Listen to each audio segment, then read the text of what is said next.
Hi, this is Emily with Pixel Breakdown, and today I have Keith from City Wizard Games.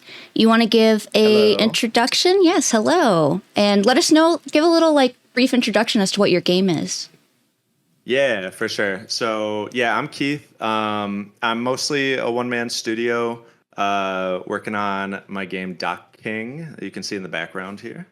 So the game is a simulation game now. It didn't start that way. It started as a life sim, but it is now a dock worker simulation game. So you move things from the docks to the market, and then you sell things at the market, and then you go about the rest of your day. So that's basically Dock King. Yeah. Yeah, it's a very charming looking game. I'm drawn to the art style. What Thank you. I know you're saying that it kind of shifted, right? What was it Yeah. originally planned to be, and how have you been shifting it? Yeah, so it shifted recently actually since last time I talked to you. So Oh, it for first I'm about a year and 7 months into development. For the first year and a half, basically, it was a life sim game. Like you fish and you dive, and there's some selling aspects, so a little bit of simulation, but it's mostly like, there's villagers to talk to, da da da. I've recently shifted that because I really didn't like the gameplay loop. Um, I just didn't feel like it was fun. You didn't really have many objectives each day. I didn't know how to capture that like Stardew Valley Harvest Moon thing without the farming, basically. Like they revolve everything around the farming, right? So when you pull that out, it's like, okay, what's the main activity? Like what are you doing, right? right. So it's kind of sad that it took me this long to, like figure that out, but I'm glad I did. And now I'm changing it into the whole thing is a dock worker simulator. So you carry boxes around, and that's a mini game. Boxes can fall, you can slip. You gotta, to get paid, you gotta bring all the boxes, and then you're also selling things at the market. That that loops in with the carry part. So you're kind of Ah. working two jobs basically. Now, does it still have the evil doc Yeah. overlord guy? That's Yeah, the still. Doc King. Yeah. Yeah, the doc king. Yeah. Yeah, he will still be, the story is going to be the same. It's going to be essentially, you know, there's this bad guy in town who runs the whole market and is even involved with like the pirate ships and all that. And you're kind of working with like the pirates that hate him, or the worker, or not the workers, but the shop owners that hate him, and Yeah. trying to move him out of town basically. So that'll be like one of the main goals. I think it's an endearing story. I think we've all worked at places where the person running it, it's like, you do not need to be running Right, right. nothing. You did a good job of making him look like someone that uh, is evil or is Yeah. not liked. So, yeah. That is credit to Bernardo, an artist I work with for not all the pixel art, but the important characters that I'm not able to draw. So maybe like 8 of them now have been through him. So, is there an origin story for City Wizards Games, like your studio? Yeah, not really, honestly. I think I told you about this last time. It's a lame origin because it's just like I've been making games essentially alone for a long time, and I just realized at some point, okay, I should probably have an LLC. I should probably do that thing, and I really didn't. I don't know why, but I didn't want to put my own name on it, and I didn't really have like a cool concerned ape, tag or moniker or whatever. So I was like, all right, well, I might as well just do the studio thing. So yeah, it's just more of that out of necessity, I guess. So yeah, I think it's interesting that you decided to take it in a different direction. And I've said this before, but I do think it's really commendable when a gamer who's making a game can look at their game and say, is this something I would want to play? And if not, completely shift focus, you know? Mm-hmm. Like, I think you're going to end up with the best game possible when you're able to make those tough decisions. So yeah, how did you decide that like this would be the game that you would work on? So it was kind of a mixture of things. I made this little prototype for this game. It's like 3 years ago now and change maybe. And I threw it together in like a week or two, and I just put it on Reddit because I thought it was like a fun looking little thing. And I was like, I was reading at the time, probably like Chris Zukowski or something. It was like, always put up like video and images and stuff of a new project and see if it hits, and then maybe that's one you can jump on, right? Um, so that was kind of the thought process at the time, and it did do well on Reddit. And I was like, okay, well, there might be something here. But I was working on my other game, so that was Wizard Punk. So I finished that up, and then eventually I came back to this, and I just really kind of fell in love with it. Mostly like designing out the docks and like putting all the environment dressing on and messing with this water shader. I didn't write it, but just tweaking it. And it just came together, and it was like winter time, and this was like a cool Caribbean vibe, Yeah. and I was like, okay, like I think this is something I'd like to work on for a while, because I knew it was going to be like a 2-3 year project. So Yeah, I am drawn to the aesthetic. It's very comfy, cozy in a way. And yeah, like I could see why this would be the next thing you would pursue. Your last game, Wizard Punk, when I was looking at the Steam reviews, it looked like it did, like people really seemed to like it a lot. It was a lot of positive reviews. Have you like carried anything over from that game over to this one? have I carried anything over? Well, first off, the reviews are kind of misleading, because that's like half or more are my friends and family. It looked But it good sold though, so I okay. believed it, you know? Thanks. Yeah.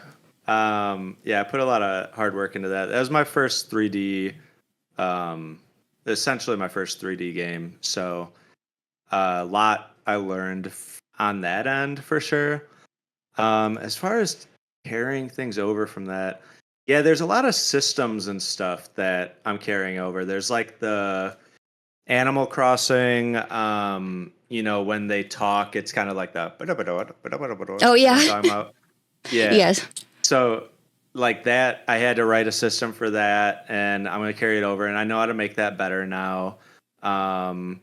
There's things, there's code, there's a lot of code that I'm carrying over. So like Nice. I wrote a bunch of code for managing audio, for example. I just brought that whole thing over.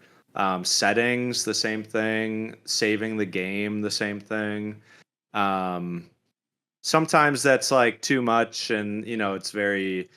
I'm not engineering everything so that it's like modular and generic necessarily, right? Yeah. So you can only. Sometimes you got to really pull out a lot of stuff, but yeah, I'd say it's more on the code end, and like the systems end.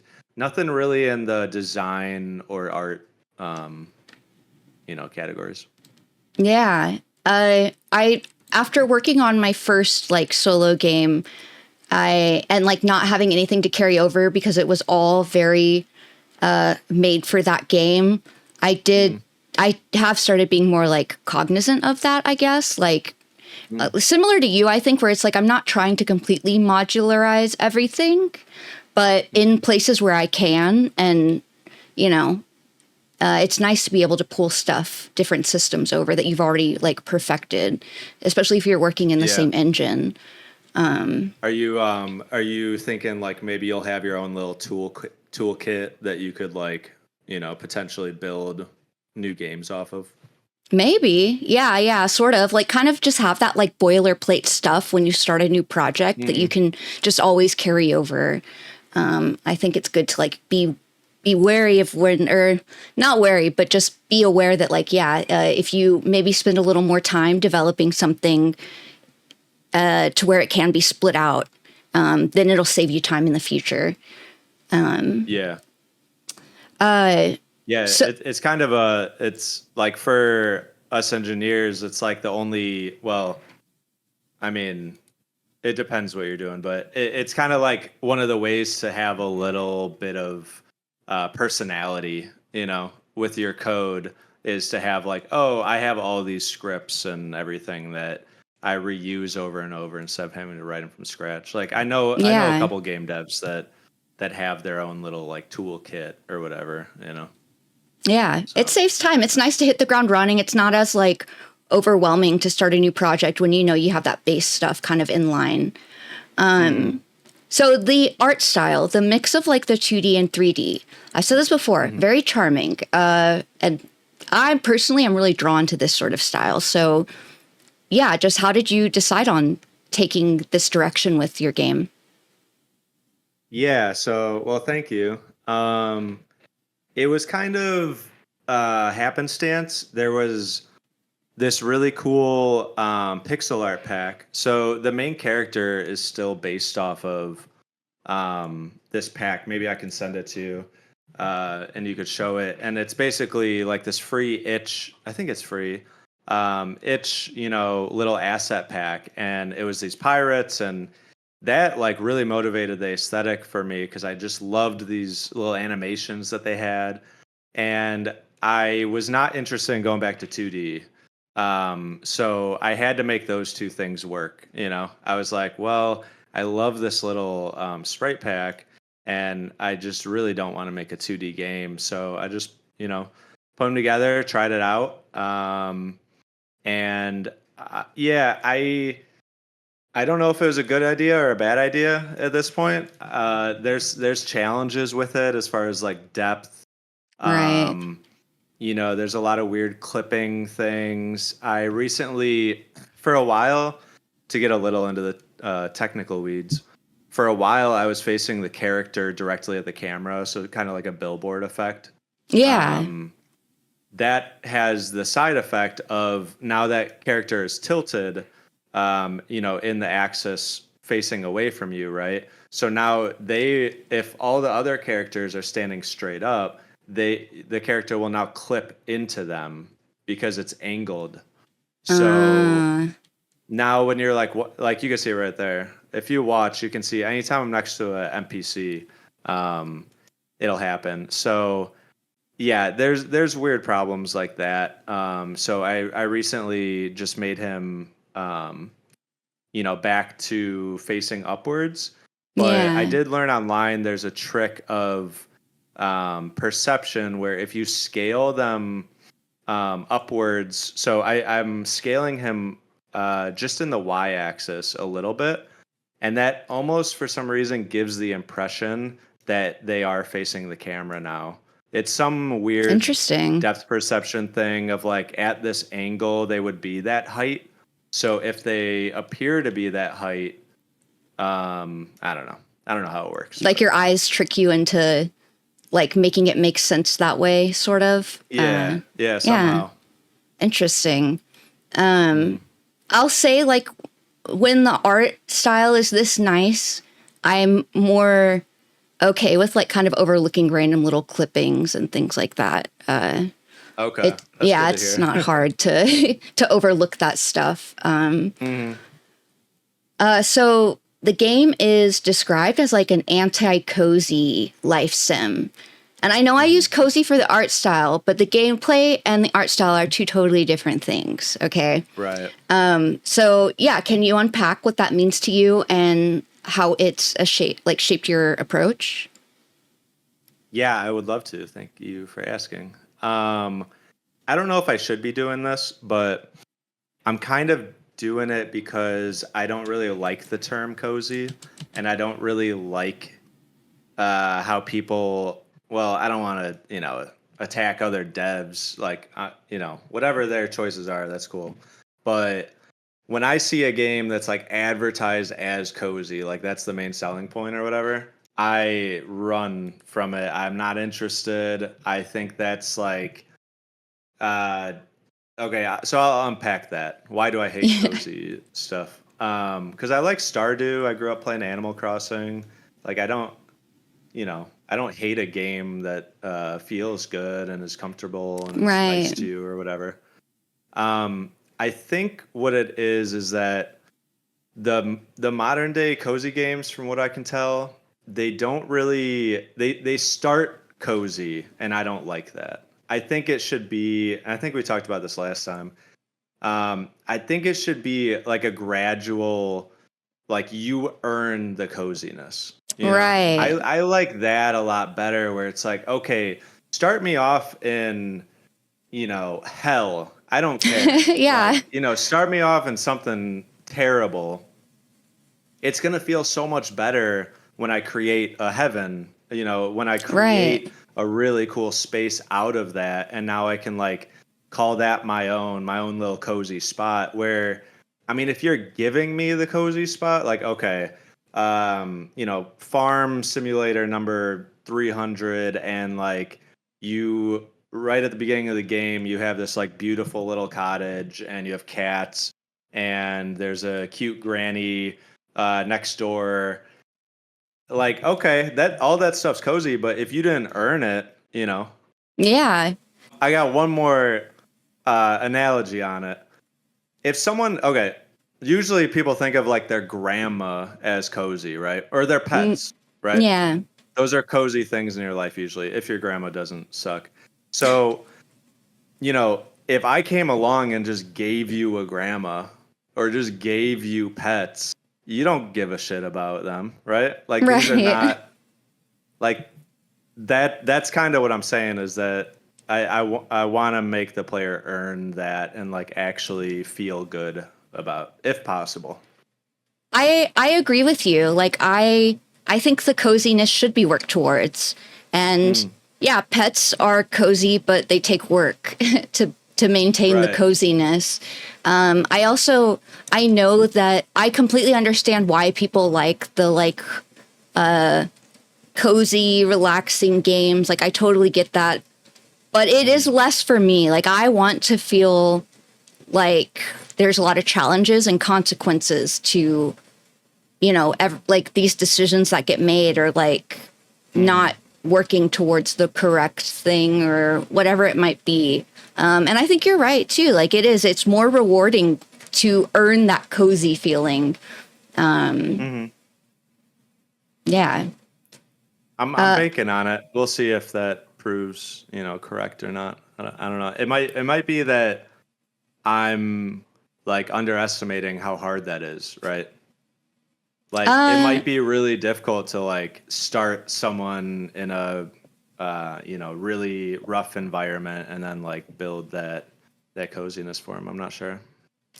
I think you just having the mindset going into making the game that you want to, make it not completely cozy. I think you'll make the right decisions. You're so nice, Emily. I need you around for more design stuff. But no, I mean seriously, like I think going into it with that approach, I think it's gonna help shape the way you do like design the game. And one of the things I do want to bring up, the book that you were referencing for Yeah. game design. What is it called again? Art of Game Design. Art of Game Design. By That one, Jesse Shell. Yeah. yeah, that one gets mentioned a lot. You and Clawstorm, who is another indie dev that I interviewed, who also seemed to have like a good grasp of game design stuff. It's always people who seem to have a good grasp of it mention that book. I actually bought it recently because of y'all. Sweet. Oh yeah. Yeah. So I am curious, kind of like diverting a little the conversation, Uh-huh. but has that shaped sort of any of your design choices? Yeah, dude. So, like, a lot of actually the design of this game is from, I'd say like half of it's from that book, because at a certain point, I went through the book again, but not front to back, but like the sections that I thought I needed help on. Yeah. And it, it he has lenses which are just like, game design points in the book, and like each point, he asks you to kind of like think about the game that you're making. So it's so good when you're like actively working on a game. If you're not, I still enjoyed reading it. Like, it was still very interesting. But coming back when I'm actually working on one was really cool, because like one in particular, was for the concept of, I'm probably going to flub this up, but for writers, they have this concept of like the hero story. Yes. Yeah, like John Campbell or whatever. Um, so I reframed my whole story around that, because he made some really good points around it being, um, just kind of like good boilerplate to set up your story. And I didn't really know what was going on with story writing. I still don't. But it helped me organize it in a way that all of a sudden I was like, oh shit, like I might have something. Like, I felt really good about Yeah. it. And it basically involves like the player has to go through like trials and tribulations in the middle, and there's this curve, and you know, usually there's like some fantastical element where they like enter the underworld or something, and like Hades, and then you bring, not Hades, Hercules, and you bring back the princess or whatever it is, right? In your story. So that was really helpful. One other thing is interest curves. This one I still don't fully understand. Maybe we can talk about it if you ever read it. But it's basically, he drew this graph, that he was a juggler in a previous life, right? Like when he was like 25 or something. Yeah. And this interest graph seems to be universal to all, like experiences, I guess. And it basically goes, you want to hook everyone in the beginning to your experience, and then he shows that you should go up these hills, and then at the very end you of course have your like crescendo, you have your final thing, right? Yeah. And it's like, it's over my head, but it's a cool way that I can think of my game and go, okay, what if I do that every day of the game? Can I make it so in the Oh. morning? Yeah, in the morning, there's like the pirate ships rolling in the back, right? So that's interesting. There's a new pirate coming to town. Yes. What other things can I like get them hooked at the beginning of the day? And then it's fine if I let it fall off in the middle of the day. They can do whatever. Yeah. But then I have to pick it back up again somehow at the night and really, um, like not shock them, but like make it really interesting at the end of the day, so that, I don't know, so No, that it feels good, I guess. that sounds like what you were describing, even with just the overarching game, where it's like start harder, maybe let them have a little Mm-hmm. easier time, Mm-hmm. after they work towards it. And I think trying to implement that into every single day is going to create this uncozy sim that is very interesting, and that the player has to engage with to make it through the day. Like, I think that's just Sure, interesting. I hope so. Yeah. Yeah. So is it still combining those like life sim mechanics and like the merchant mechanics? I know you're saying it was selling still. Is there still like platforming stuff involved? Yeah, so I'm doing my best to, since that refactor was pretty recent, the Steam page is actually out of date, just with that, with like the descriptions of what you do during the game. But Yeah. I hate throwing away stuff, right? So I'm trying to keep the fishing and the diving around, and the platforming part is more exploratory. Like you could hop around town and like find Yeah. items on buildings, you know. Um, yeah, so I'm trying to keep as much around as possible, and I think I'll be able to. But of course, you always run the risk that you're like spreading yourself too thin. So we'll see how that Yeah. goes. I'm glad you're keeping the like diving still in because I think it looks cool when they go underwater. Mm-hmm. It's just interesting. Mm-hmm. Have you had like any issues balancing the different systems? Um, yeah, yeah. I think the problem though was what I was talking about before with the like lack of a core loop. Yeah. Um, like each system on its own, yeah, I can tweak it so it's a little harder, a little more rewarding, whatever. But when you have like no basis for all these systems, when you have no like purpose for them, they just feel kind of empty, you know? Yeah. They just feel like, okay, I'm just doing this thing, but I don't know why I'm doing it. I don't know for Right. what purpose. Yeah. So now that I have this new loop, I'm hoping everything can build on top of that somehow. Yeah. We'll see how that goes. Is there still like merchant simulator system involved? Sorry, yeah, I barely answered your question. No, no, you're good. Um, okay, so yeah, the merchant sim part is still there. That's very core. Okay. So this is basically why I designed the new gameplay loop. So if you've watched in the background, there's like a few tasks. There's you carry boxes around, which was pretty boring. I'm making it more interesting now, where it's like boxes are stacked on top of each other and they can fall. Oh. You gotta move in an interesting way to like keep them balanced, you know? Oh, I like that. Yeah. Um, there's a game actually recently that someone in the Discord, the Indie City Games Discord, has put me on, which is called Easy Delivery Co. And that has a cool system for that too. But yeah, okay. So that was its own system, unrelated to anything. You just could earn money with it. And then there was selling, which it was kind of related to fishing and diving. You know, you fish stuff up and you collect stuff on the seafloor and then you could sell it. But uh, it was barely related, right? So I took a look at those things and I said, okay, I need those to work together. I need them to be cohesive, and that's why I thought, okay, I'm going to make it a job. I'm going to make it where you have to work at the docks in the morning and you have to work at the market in the middle of the day. You don't have a choice in that, at least in the beginning of the game. And that Yeah. makes it so the player knows, oh, I have to be doing these things. I'm going to, now that I've done that, it seems simple, right? It seems like a very simple change to the game. But now that I've done that, I can make those systems really strong.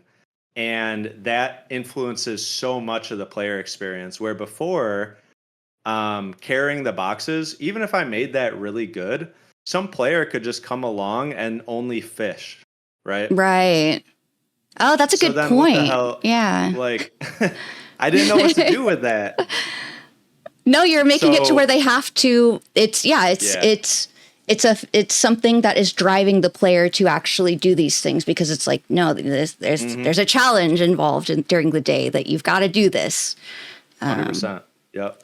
Yeah, I think that ties into like the good game design that I am seeing. That you're kind of Mm. like looking at taking a step back and then analyzing what needs to drive the player to do these things. Yeah. That ties into like the not cozy sim also too. Mm. Definitely. Yeah, I hope so. How do you approach like the tutorialization or like the onboarding, Yeah. especially in a game that encourages experimentation but has like these complex interactions? Right. So previously, when it was the life sim, I just had like a very basic. It was kind of a tutorial, like the grandma of the town. So there's still a grandma, right? Maybe she's just gonna treat you like shit until I don't Yes, know. yes. Right. Until you get to know her. So she would just walk you through the town that you're seeing behind me. And she would basically bring you to your cot where you sleep at night. And along the way, she would kind of explain each of the separate systems. Yeah. But that doesn't work as soon as there's just too many systems, right? Because now the player's just overloaded with stuff. So that's another thing that this refactor fixed is now I only really have to explain that you got these two jobs that you got to do each day, right? That's Yeah. all. I just got to say, hey, make sure you're at the market in the morning. That's it. And that clears up the whole tutorial. And then I can have mini tutorials within each section, right? You get to the job, and then some guy there explains, oh, yeah, you got to carry this to there, and da da da. I like breaking it So up it's, like that. Yeah. mhm. It can Yeah. be hard when you So, get the all the information that's needed at once. And then it's like, I'm not going to remember this when I need to use it. yeah, 100%. I don't know how to make a good tutorial, really. It's just like trial and error, I guess. Isn't that the age old challenge for game development? Mm, Um, yeah, how to show them and not tell them. yeah, yeah. Or in a way, I mean, because gamers are gonna skip the tutorial if they're given the chance. Let's be real. Right. Right. Yeah. How are you actually going about designing the like connections between the player and the NPCs? Like it sounds like you're Mhm. wanting to venture into like some of them can be mean to you and you got to work Mhm. towards like building a relationship similar to real life almost. Yeah. I think there's two separate layers there. One is I really like the idea of these pirates that don't like you just because you're a kid, and there's like four different pirate ships coming into town. Two of them just mess with you, right? So they get off Yeah. the ship and they just kick you when they, come across you, and you drop whatever item you're holding. You try fishing next to them, they push you into the water or something, right? I love that idea. I don't know why, but isolated, I love that idea. So I'm trying to include that. And then on top of that, kind of what you were alluding to was kind of like some sort of reputation system or something. Yeah. I don't have that built yet. I don't know how I'm going to build it. I think the first instinct is just like you have quests with them or something, and you bring them items, and if you do that often enough. I don't Have you played Stardew Valley? I did a little, yeah. You know how they do the gift system? Do you remember how they did gifts? Yeah, vaguely. Like you I you bring never them really. gifts? Yeah, you can just give them anything, Right. and then if they like it, their heart goes up. Um, Yeah. I I didn't like that because I didn't know what to give them, and I didn't really want to just like keep giving them shit all the time to figure out. I don't know. Maybe I'm not invested in like video game characters as much as some people, because some people really liked that system, and Right. I'm sure there's someone out there who like has some virtual marriage certificate with one of the Right. freaking right.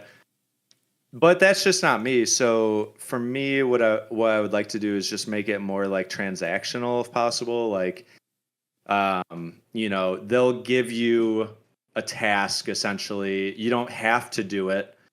If you choose to, maybe they give you a task and then someone gives you a competing one, and you got to choose between them or something like that, Ooh. right? Yeah. Um, I had a cool idea actually regarding that for um, making the player stay up too late at night. So it's similar to Stardew, where if you're up too late, you wake up later in the morning. And I was thinking it'd be kind of fun if you had to choose between being up in the morning, ready for work, doing what you're supposed to do, seeing all the NPCs in the morning, saying hi to them, or Yeah. living like a nightlife where there's like these cool, other like sea urchin kids and like Ooh. pirates and stuff, right? Who are like Yeah. hanging out in this little, maybe cool little hangout, but they're only up late. So you got to make the choice between like trying to get in with their crew or whatever and actually being up for work. So that's something I played around with. I don't know if that'll see the light of day or not. I like that. I like that there's that's another thing where it's like choices have consequences, but I like in that situation where it's like there's no real right or wrong answer. I mean, technically you're supposed to do your job during the day, but I'm sure there'd be perks to staying up late at night and meeting the like sea urchin kids. And then it's like, no, there's no right or wrong, but it's up to you which choice you take, sort of. Right. Yeah, that's Yeah, it's about giving the interesting. player agency if possible. Yeah, Right? yeah, exactly. So how does the like world evolve over time as the player gains the influence? Is there any other ways that impacts the gameplay, and are there like visual or functional changes that reflect their growing power? No, but that's a great idea. I should definitely do that.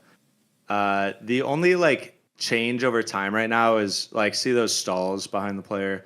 You can like Yeah, purchase new stalls, and then you can kind of run those as like a little side business. That's really the only like progression mechanic right now as far as like the world changing.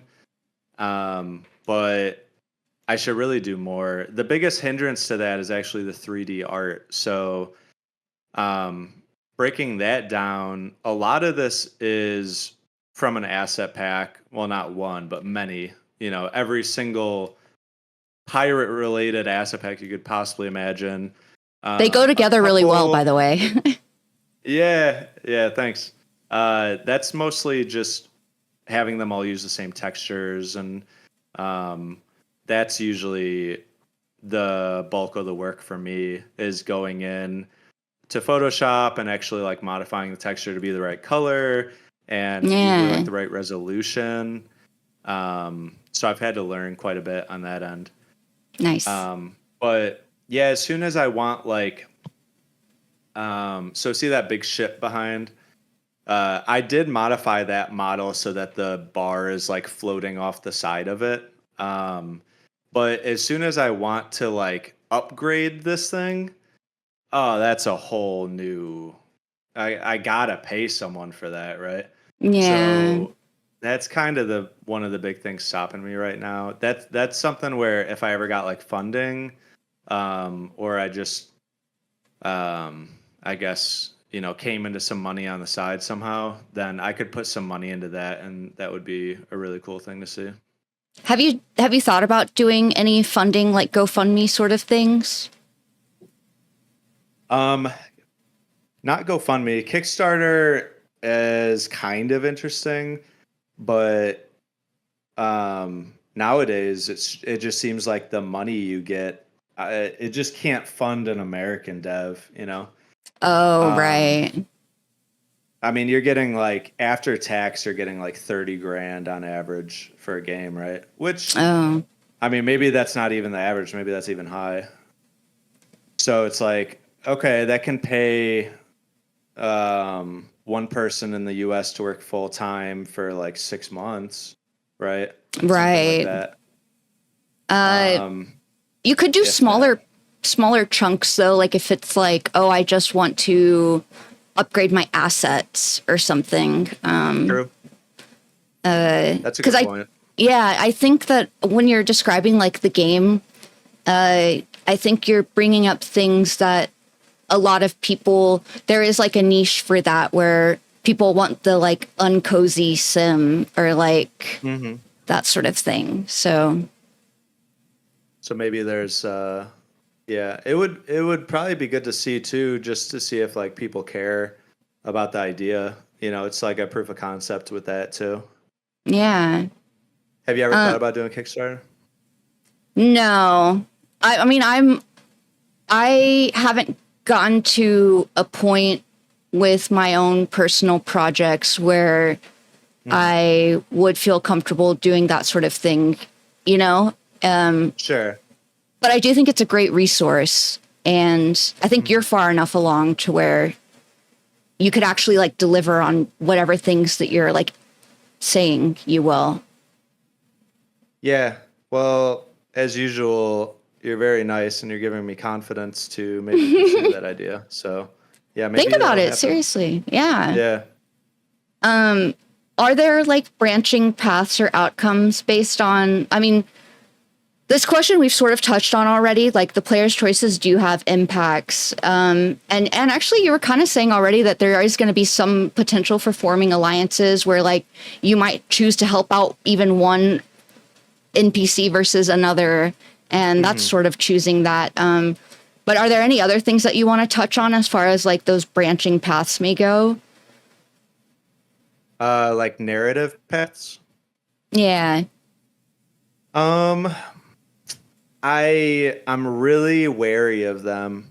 I've seen a lot of game devs talk about how that like maybe like made it so a game never came out, or it increased Right. the scope so much, or I don't know, it's like one of those things that can really mess up a game if you um if I made it where, yeah, I had those ideas to answer your question. Like I would love to do that. Yeah. Um, I'm just worried that it'll be too much work, basically. Yeah, it does take time, and it can be hard when you're like a solo dev, technically. Are there any specific tools that you use to like help you track and balance these sort of in like different progression paths? No, that's another thing I should do.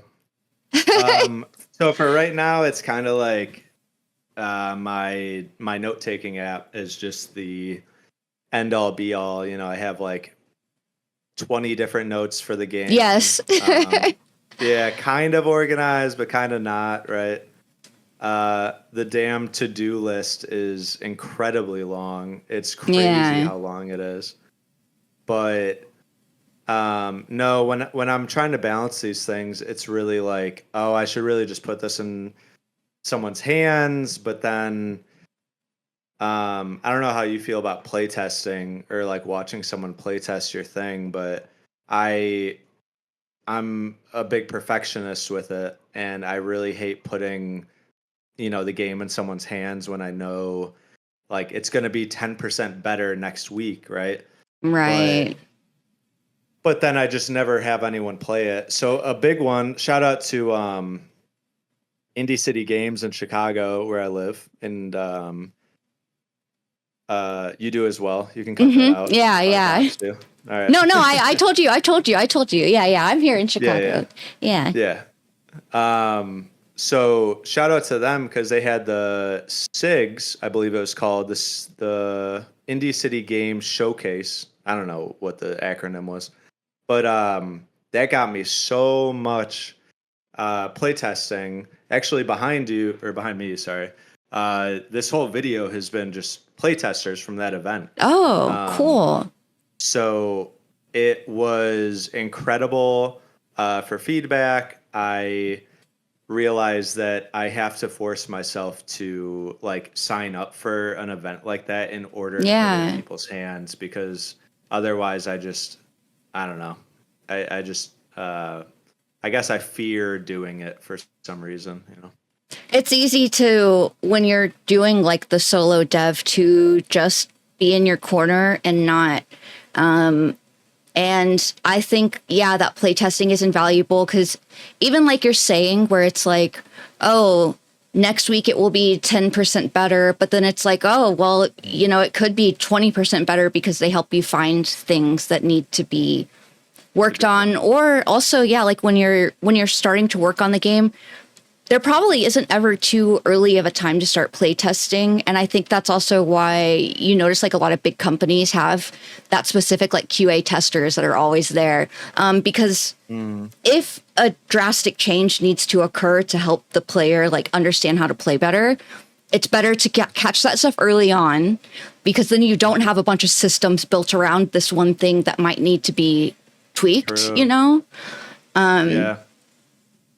But I agree that Chicago is a great place to be. And you're not doxing me, because I've mentioned that before in other videos too. Yeah, it's no secret. I'm in Chicago, and I love Chicago because, you know, indie city games and things like that. There's a great community. And then also, like, you're not the first dev that I've spoken to who did I don't know if the acronym is SIGs, but who did that thing. And got like a lot of really, you know, great feedback from it. So, yeah. Yeah. And you actually watched them play test it? Yeah, a lot of the time. I mean, my girlfriend was helping me like man the booth, but it was such a small affair that like it's not like for people watching, it's not one of those big, what's the name of those, you know, like GDC or Right. It's not like that size of. It was literally like 20 devs in a too small of a room, but there was like 300 people that came out. So it's a lot. Yeah, I was watching people a lot of the time.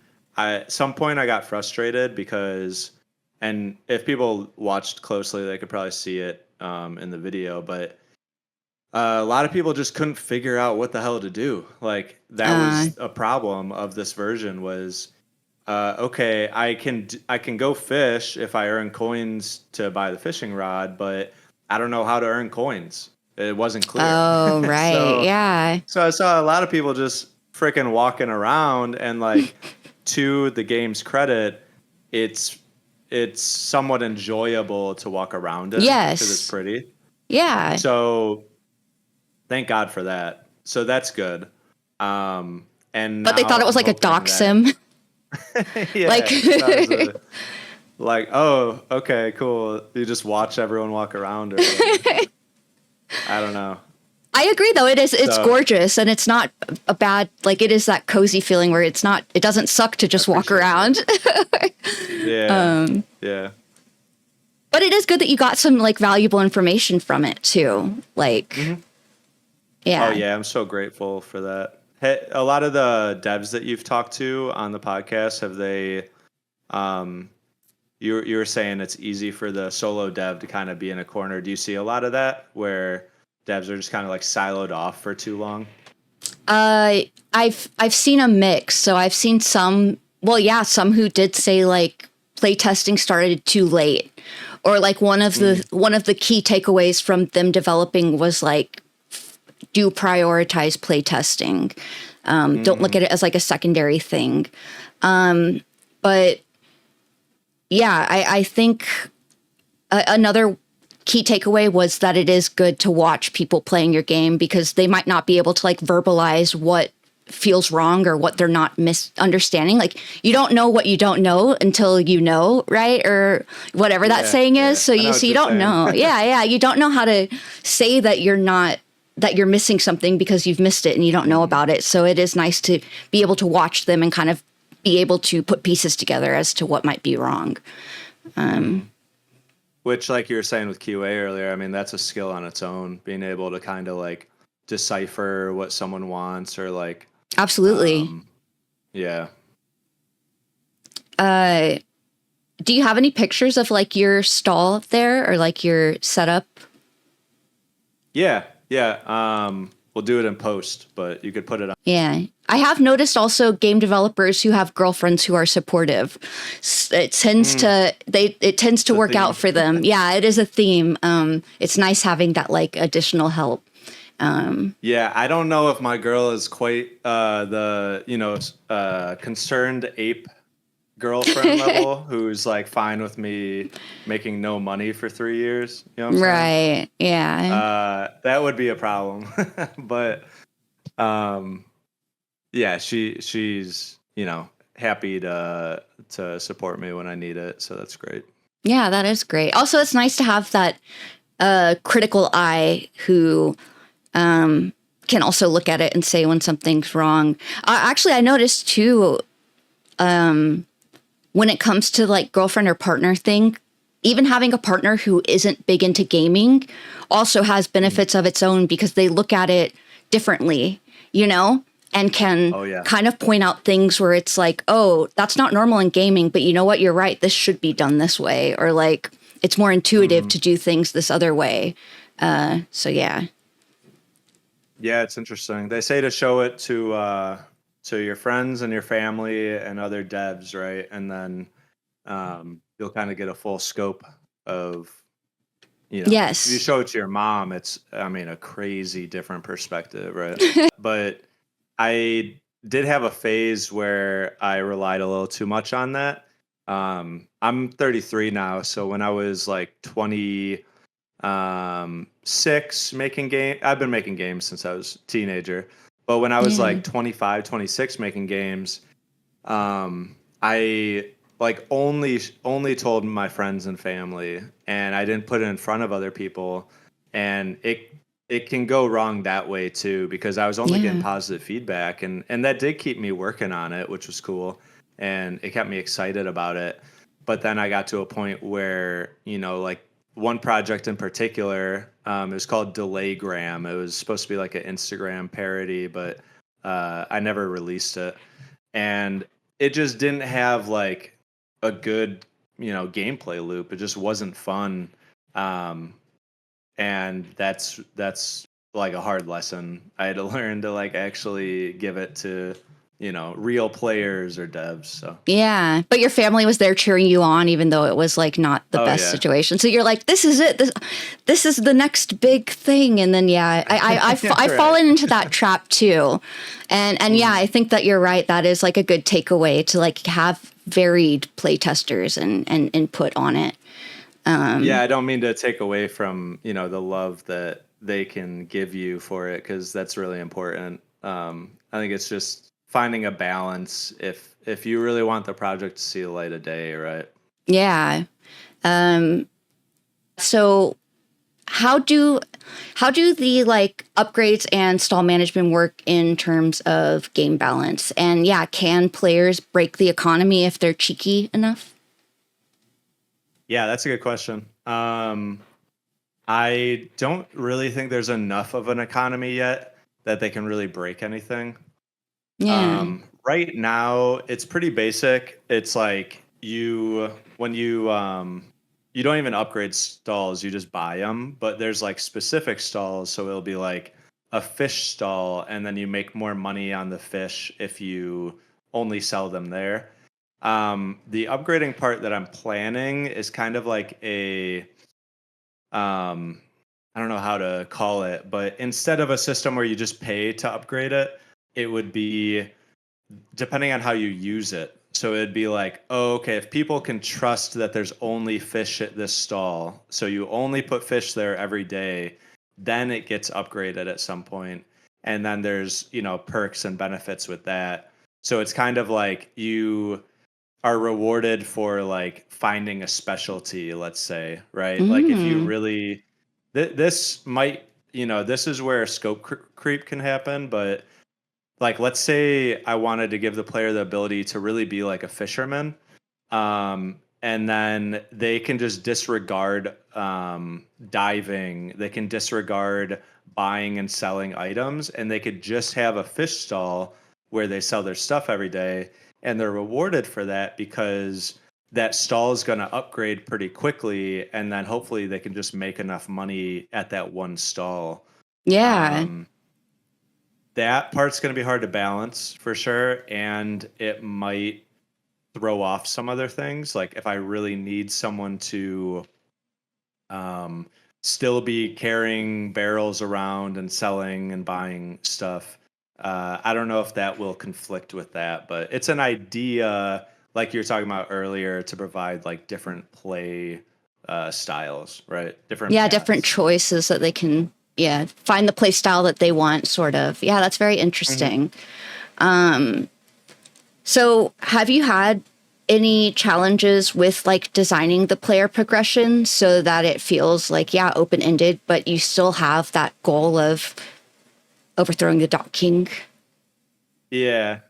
Um, oh yeah, 100%. I mean, that's like what I was talking about earlier, right? With um the big refactor that I had to do recently. It was like, okay, I don't know how to balance these things because the player can do any of them. So Right.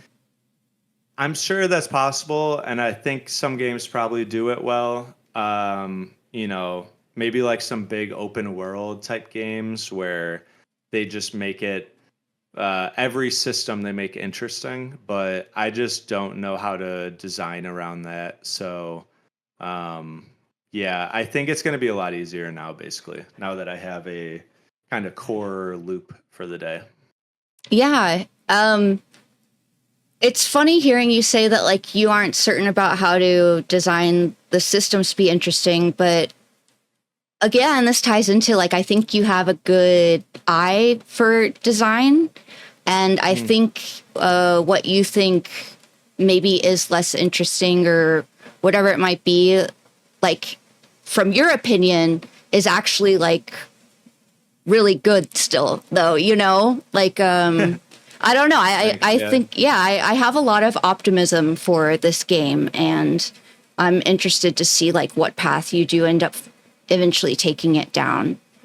I mean, that's part of why I loved talking to you the first time, because I was telling people, I was like, man, like it was so nice to be able to explain my game for so long, and you were so supportive of it too, that it was really cool. Like, in all honesty, because um, it's just cool to have someone like supporting the vision and actually like, I know this is for the podcast, so like, you're an interviewer, but it's still a nice feeling to kind of be validated and like to have those um, a lot of people that you talk to when you're an indie dev, they got like 2 minutes to hear your idea, right? Oh, right. Like if you don't convince them in those 2 minutes, like they're fucking tuned out, right? Yeah. So yeah. Especially your So friends when they're used to hearing you like rant on and on about stuff. But no, yeah. I really like hearing that like you've had a good experience coming on. And yeah, I think that it's important for people to hear like these design choices that you're making, not Mhm. just to shed light on them in your game, but also to like help them in their journey too. Sure. Yeah. Yeah, like you were saying before, I think there's truth to what you're saying. Like I'm not going to pat myself on the back and say like, oh, even maybe the decisions or systems I see as bad could be good, but I am a bit too perfectionist with the game design. Yes. Yeah. So that does lead me into corners where I convince myself that a system is bad because it has this one problem, but that might not be such an issue for the player, right? So I Exactly. think, yeah, I think that's Yeah. valid. Yeah, you focus on the problem because you're developing it, right?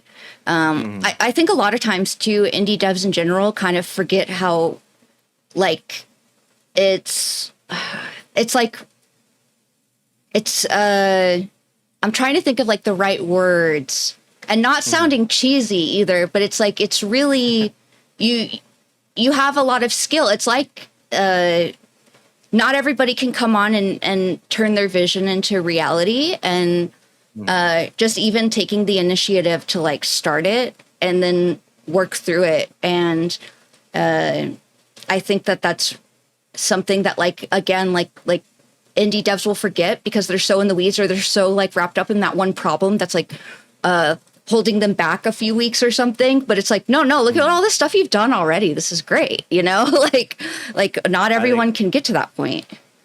every indie dev needs an Emily on their side. I think that's what you're saying, and I agree. It Thank is you. very easy to get wrapped up in it, um, and yeah, Yeah. not a lot of people. I mean, if you're trying to do indie dev competitively, in the sense of like make it your full-time job. Uh, I think you do need to be like incredibly critical at this point in the game because there's just so many dang games coming out. Like Yeah. every year is the worst year to try and make money with it, right? But Right. but for me, I'm just making it because I like it and I would like people to play it. And if I make money, that's awesome. I think you're right. I think it should be more of, you know, don't maybe sweat the small details, or Yeah. you may never release the game too. Exactly. Yeah. And big games get released with like loads of bugs and True. things not working properly. So and they still are highly successful, you know. So yeah. Hmm. I am curious, like, what game engine are you developing in? And is there a particular reason why you're using that one? It is Unity. Um, I know people don't like Unity anymore, but I've been I using still like it for Unity. so long. Yeah, I don't mind it. Um, I mean, as an engine, as a tool, I like it. I think it's the best for certain things. If you need to combine 2D and 3D, for example, I think it's 100% the best engine because they have capabilities of both. If you, Yeah. I mean, that's a whole nother, we could get into engines, but I basically use it because I've known it for so long. I originally learned with Game Maker when I was a teenager, and then I moved to Flash and I made some Flash games. And then Nice. sometime around like 20, I don't know, 2012, 13, I picked up Unity and been using it since. So, Yeah, I know Unity made some decisions not too long ago that definitely backfired, or maybe mhm, not even backfired. I don't know what they were expecting from it, but yeah. yeah, but it seems like they're trying to right that wrong. I also am like you, where it's like it's a great tool. It really Hmm. is. That was the first one I used too, and you're right. Like it is like some people can get overwhelmed with some of the other engines, and Unity is Hmm. like it has the perfect stuff that you need for like 2D and 3D. Yeah. So yeah. You have okay, so Wizard Punk. I did want to touch on that one again. Sure. So is there any advice or like lessons that you learned while you were developing that game? Because I know you say that the reviews are all friends and family, but like it did have positive reviews, and you don't have control over like some other random person could have bought your game and decided they hated it and could have left a bad Sure. review, but they didn't, right? Like it's all Yeah. positive reviews. So yeah, I'm No, just that's a good curious. point. Just another theme of you being optimistic and me being pessimistic. Yeah. I'm um, optimistic for other people. My own stuff, I'm like, so yeah. well, that's good for your partner, or whoever's around you. Then I guess not so good for yourself. Um, yeah. So um, I'm very proud of it. Wizard Punk was every game is my baby, and Wizard Punk was one of my babies. Yeah. And you know, I like you said, like if it was bad, like if people actively hated it, people would have left bad reviews. Yes. And it's People are more sold inclined to leave decently. bad reviews, real quick. I'll say, I read people are Is more that right? inclined to leave bad reviews than they are to leave good Mm, ones. So they definitely would be there. There's no question about that. right. Yeah, they would have no problem Yeah. stepping in. Yeah. So as far as like lessons learned from it, I mean, there was definitely realization of like where the market was at because I think maybe that game, like 6 years before, would have done a little better. Yeah. I wasn't necessarily counting on it to, make me a bunch of money or anything. I just wanted people to play it, and then, the dream is always to have a game that is very successful, right? Whatever success Yeah. means to you, whether that's money or people playing it, attention. Right. For me, it's a mix of them all, right? So, yeah, part of it was realizing, oh, okay, if I really want to capture that success, I will probably have to change some things about how I develop. Partially like playtesting, partially making a game that people find visually appealing. I tried my best with Wizard Punk, but I I liked think the art style for it. you did. Thank you. Yeah. Um, I think it's pretty night and day difference. Not maybe not night and day, but I think it's pretty clear that this game is more visually appealing though, to most people. So just kind of trying to make those tweaks. Like every time I'm learning more, every time I'm making each game a little better. Uh, and then one thing I did learn was about scope creep because that game did take almost 3 years to make. Oh, wow. With with some breaks here and there, so maybe closer to like 2.5. But yeah, so at that point you figure out, okay, I should I should really like learn how to finish something earlier if possible, right? Yeah. Yeah, that's all good advice. I think I'm similar with you where it's like I like the act of creating the game, but at the same time, success, it's like, yeah, I also see success as like a lot of people playing it, or like, yeah, it does bring in it's I would never say no, I don't want to make enough money to be able to just make my games, like Hmm. so the financial side of it too is good, and finding Yeah. that balance of like I am making something that I enjoy making, but I also am keeping in mind that I do want it to appeal to other people than just myself, Sure. right? Yeah, no problem with that. Yeah. So on the theme of, advice, is there any advice that you would give to aspiring devs looking to make a game like this one? Um like Doc King. Yeah, like Doc Um King.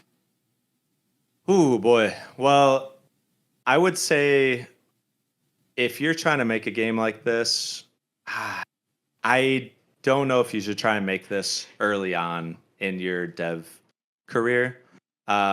This is kind of not, I'm not trying to pat myself on the back, but this is kind of the culmination of years of like learning about programming and Right. systems and game design, even art. I do art for it too.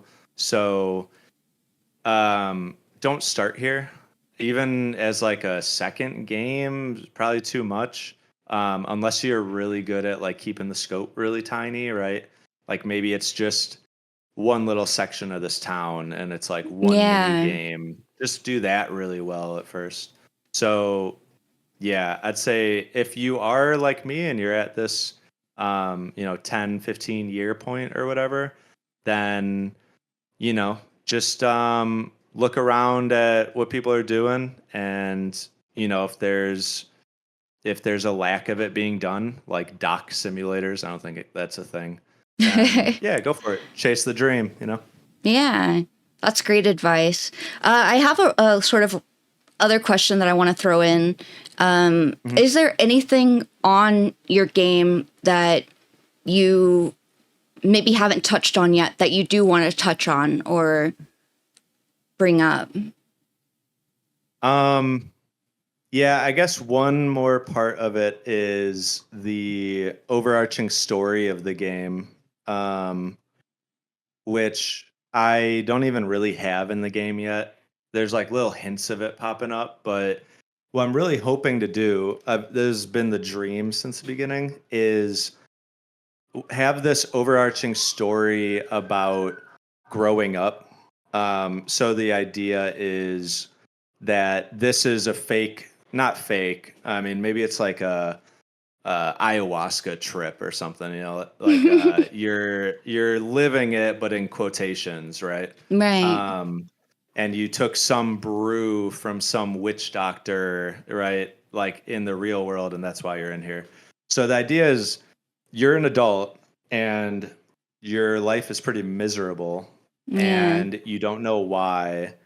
And you go back to this place, and this is your childhood, and you learn the things that you missed out on for some reason, in your adult life.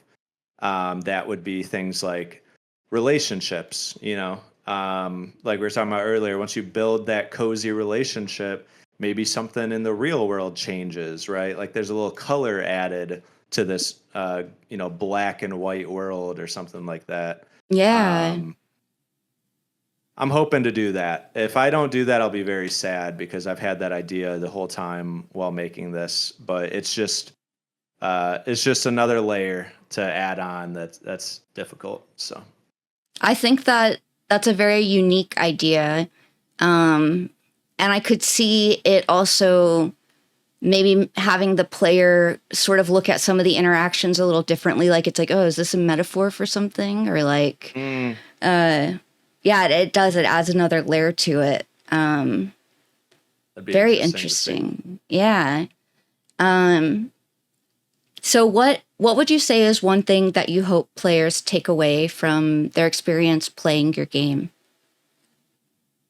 I think I'd like them to feel like they were in a place. Like I feel like I want them to feel like um they know what it's like to be a kid in this Caribbean pirate town, and like, like they could almost taste it or smell it, right? Um because the strongest point of the game so far is the environment, and I just really want to nail that because that's what got me interested in it, and that's what's Yeah. like kind of kept me going from the beginning. Was like, oh, there's just a cool like place to be. So that's what I hope, is that people are like, oh yeah, I had a good night playing that game, and like I still Yeah. remember, the fireflies at night, whatever it is, right? So Yeah. Yeah, I have no doubts that people will like experience that. And it seems like an easy environment to get like lost in, or like, before you know it, you're like, wait a minute, it's been 5 hours, that sort of thing. So that'd be yeah. cool. That's the dream. So that was my last question for you. Okay. I appreciate you coming on again. And Hmm. if you end up doing any sort of like any of those Kickstarter sort of things, let me know, because I don't have much reach, honestly, but I'll of course help like push You're it just out there starting and off. stuff. Yeah. So yeah, I really appreciate you coming on, and I will of course have links for everything so people can follow along on your journey, not just for this game, but I'm sure there will be more to come in the future too. So yeah, thank you. Thank you for your time again. Like I said, I appreciate your support so much. And everyone, like and subscribe. This is the big next upcoming indie game podcast. Thank Yes. you, Emily.